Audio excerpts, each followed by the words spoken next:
Subscribe to my channel. So for over 30 years, Harry Houdini dazzled audiences with his different stunts and superhuman endurance. So what finally put him 6 feet under? The Hungarian-born escape artist jumped off bridges while handcuffed and wearing leg irons. He slithered out of sealed milk cans filled with water, and he devised a Chinese water torture cell in which he submerged and suspended upside down by his ankles. None of those did he.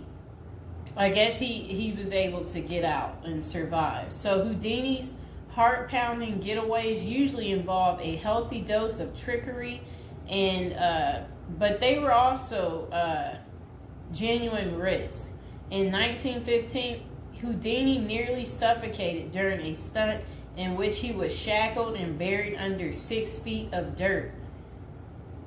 Houdini had made a career out of surviving the impossible, which only made the circumstances of his 1926 death all more mysterious. The 52-year-old performed before a packed audience in Detroit on October 24th, but was rushed to the hospital afterwards with an apparent case of appendicitis.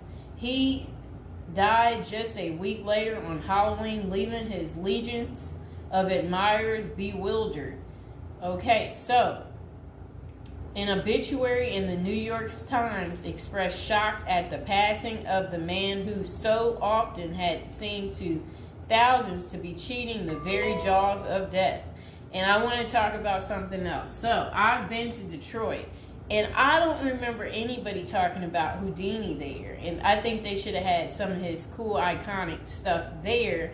But I did see they had Houdini stuff in Las Vegas when I was in Vegas. So, I don't know why they don't have it set up in Detroit.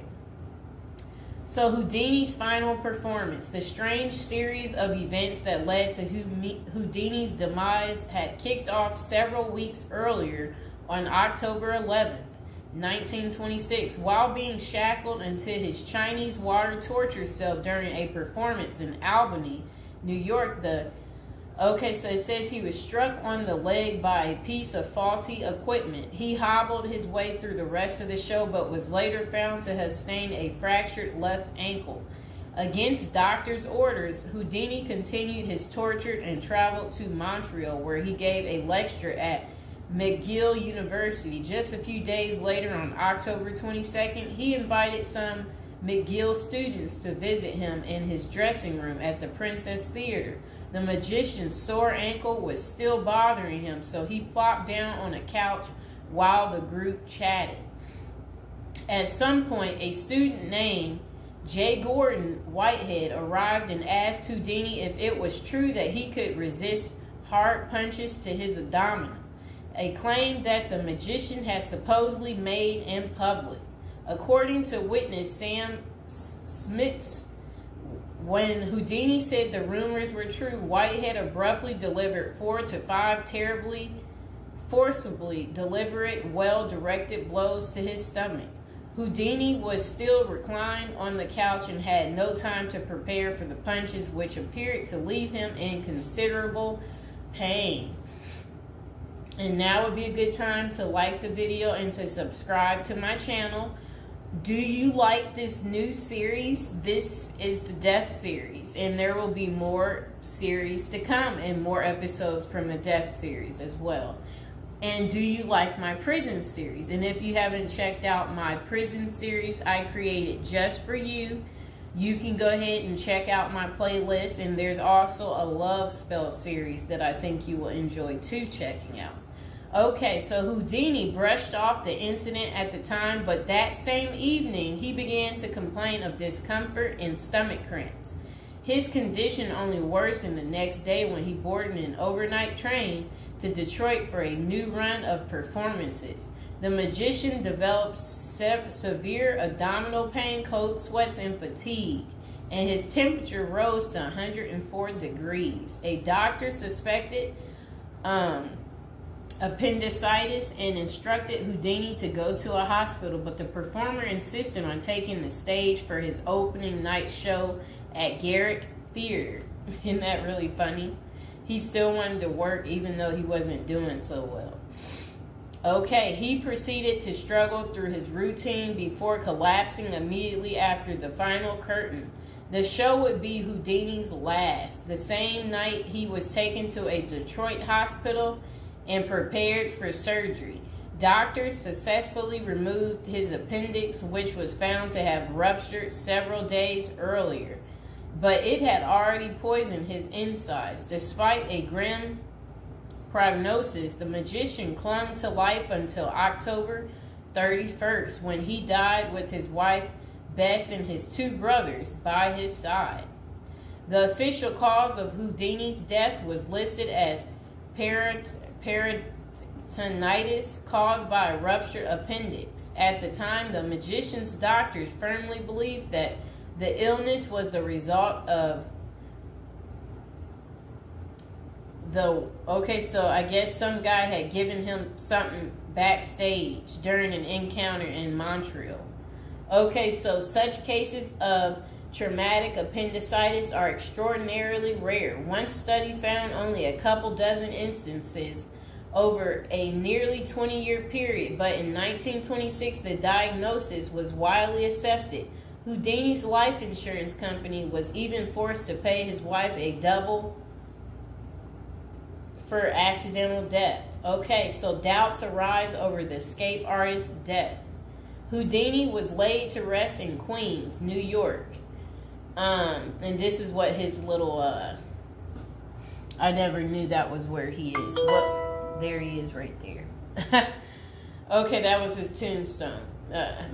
Okay, so look, maybe I can put that tombstone as the thumbtack, people. Okay, so Houdini was laid to rest in Queens on November 4th, 1926, but rumors about his unusual death have persisted ever since.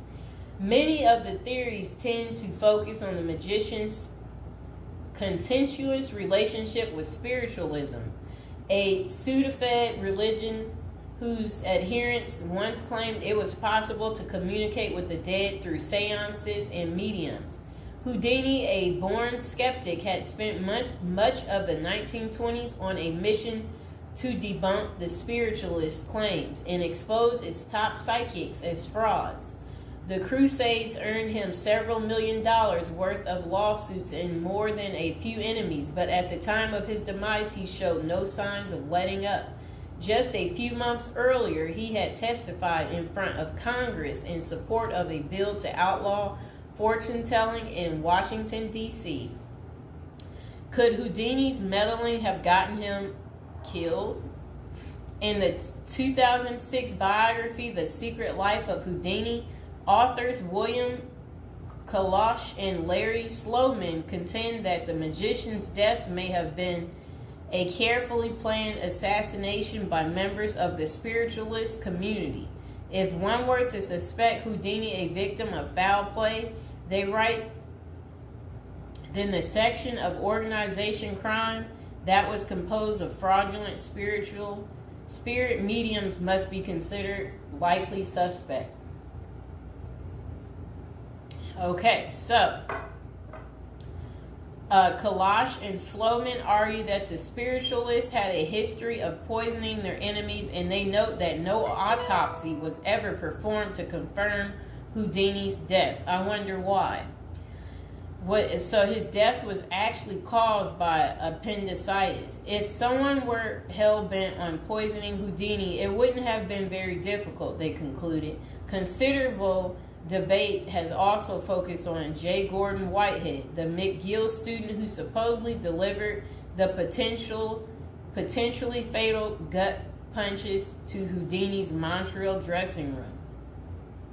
In the 2005 book, The Man Who Killed Houdini, author Don Bell floated a theory that Whitehead may have been in league with the spiritualists, some of who had previously threatened to harm Houdini or have him beaten up. Bell concluded that there was not enough evidence to connect Whitehead to any kind of criminal plot, but others have argued that he was an enemy agent who stalked Houdini during the magician's time in Montreal. Okay, so was Houdini murdered? The true cause of Houdini's demise may never be known for sure, but the majority of scholars tend to dismiss the murder theories as mere speculation. For them, the more pressing question is whether Houdini's ruptured appendix had any connection to the stomach blows he received a few days earlier. Don't forget to like the video, and if you're new to the channel, go ahead and hit that subscribe button. So while the evidence shows that such conditions is indeed possible, many consider it more likely that Whitehead's punches simply caused Houdini to ignore an already existing case of appendicitis. By the time the magician finally sought out treatment, the theory goes it was already too late. Interestingly, perhaps the most sought after source for information about Houdini's death is none other than Houdini himself in what amounted to his ultimate test of the spiritualist's claims. The magician promised his wife Bess that he would try to communicate with her from beyond the grave. Bess went to hold an annual Houdini seance for 10 years before finally abandoning the search in 1936. Fans and fellow magicians have since made the seance a Halloween tradition, but thus far, the great Houdini's ghost has refused to speak. I wonder why. So I hope you guys enjoyed hearing about what happened to Harry Houdini and how he passed away on Halloween.